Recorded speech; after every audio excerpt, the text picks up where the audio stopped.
Welcome to the Podkey summary of Los Angeles Lakers.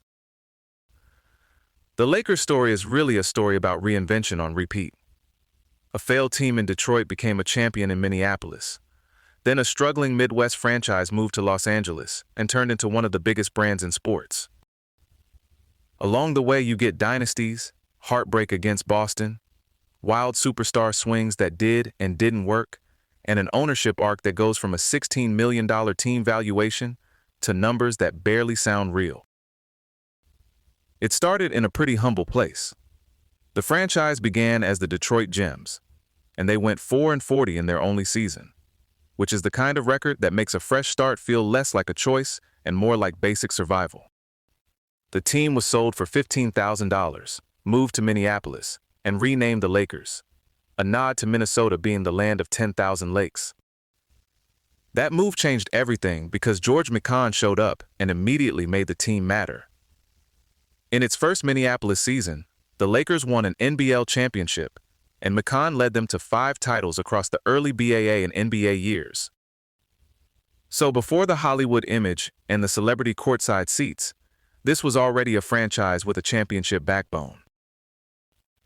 The next giant turn came in 1960, and it wasn't just some glamorous westward adventure. The team had lost $60,000 in the first half of the 1959-60 season, so there was real financial pressure behind the move to Los Angeles. What looked like a distressed relocation ended up creating one of the most valuable franchises in sports.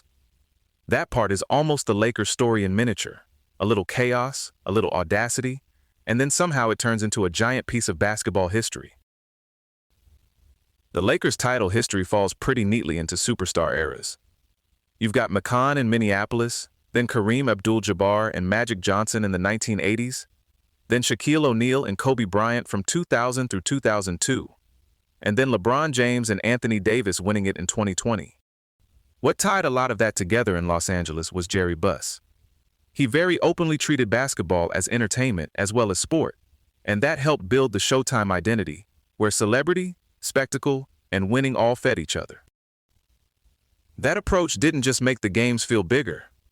It helped define what a modern marquee franchise could be. And the talent level was ridiculous. The franchise has produced or employed 26 Hall of Fame players and 4 Hall of Fame coaches. Abdul-Jabbar, Magic, Shaq, and Kobe alone combined for 8 Lakers MVP awards. You really can't tell the Lakers story without Boston. Lakers Celtics has produced a record 12 NBA Finals meetings, and together the two franchises account for 35 championships, nearly half of the league's 78 titles at the point this history describes. For a long time, Boston was the nightmare. The Lakers lost their first 8 Finals series against the Celtics, including those repeated losses through the 1960s that hung over the franchise for years. One of the strangest footnotes in NBA history came out of that pain. Jerry West is still the only player to win Finals MVP while playing for the losing team, after the Lakers fell to Boston in 1969. The emotional payoff came later. The Lakers finally beat the Celtics in the Finals in 1985, did it again in 1987, and then won that dramatic 7-game series in 2010. Those victories mattered because they weren't just titles. They answered decades of frustration.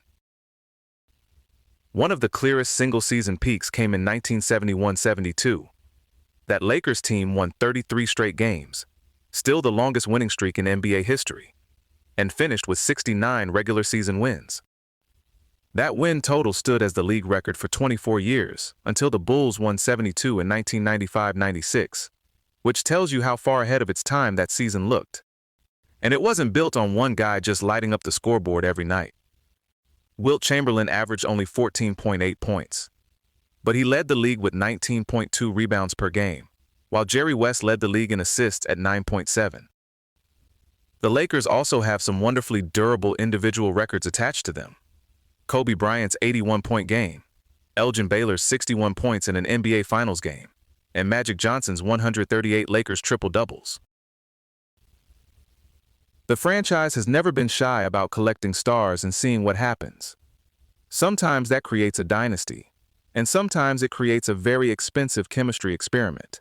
The 2003-04 group of Kobe Bryant, Shaquille O'Neal, Karl Malone, and Gary Payton got to the finals, but injuries and internal tension caught up with them, and they lost to Detroit. That same 2004 defeat also marked the end of the original Shaq-Kobe partnership, with O'Neal traded afterward. Then there was the 2012-13 roster, with Kobe, Pau Gasol, Steve Nash, and Dwight Howard. On paper, it looked enormous. In real life, it never got where it was supposed to go. That's part of what made the 2020 title feel so clean by comparison. LeBron James and Anthony Davis gave the Lakers a version of star power that actually held together, and they delivered the franchise's 17th championship in the Orlando bubble. What's striking about the recent Lakers timeline is how compressed it is. Kobe retires in 2016. LeBron arrives in 2018. The team wins a title in 2020. Luka Doncic arrives in 2025. And LeBron is gone a year later. That 2025 trade was a genuine pivot point. Anthony Davis, Max Christie, and a 2029 first-round pick went out for Doncic, signaling a move away from the LeBron-AD era and toward a new superstar centerpiece. There was also a bit of NBA history in between, when the Lakers drafted Bronny James in 2024. That made LeBron and Bronny the first father and son duo to play together in the league. Even with LeBron later leaving for Philadelphia in 2026, that stretch shows how aggressively the Lakers manage succession. Most teams spend years wandering between eras. The Lakers tend to sprint. The money side of this is almost as revealing as the basketball side. Jerry Buss's 1979 purchase helped turn the Lakers into a business and entertainment phenomenon, and the numbers from that deal now feel like they came from another planet. Buss paid $67.5 million for the Lakers, the Kings, the Forum, and real estate, and the Lakers' portion was valued at $16 million. After his death, control of the franchise got tangled up in a family power struggle. Jeannie Buss ultimately secured lifetime operational control, while the Buss Trust retained a 66% controlling stake. Then the valuations just exploded. The franchise was valued at $7.1 billion in 2024, followed by a reported $10 billion sale of majority control to Mark Walter in 2025, and a reported $12.5 billion proposed sale to Bob Iger and Joshua Kushner in 2026. That's the full arc right there.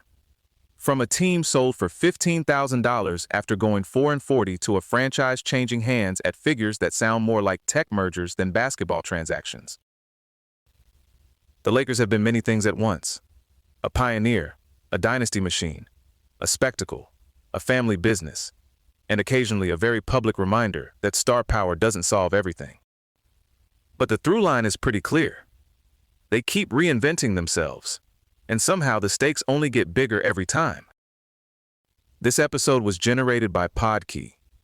Create your own at podkey.fm.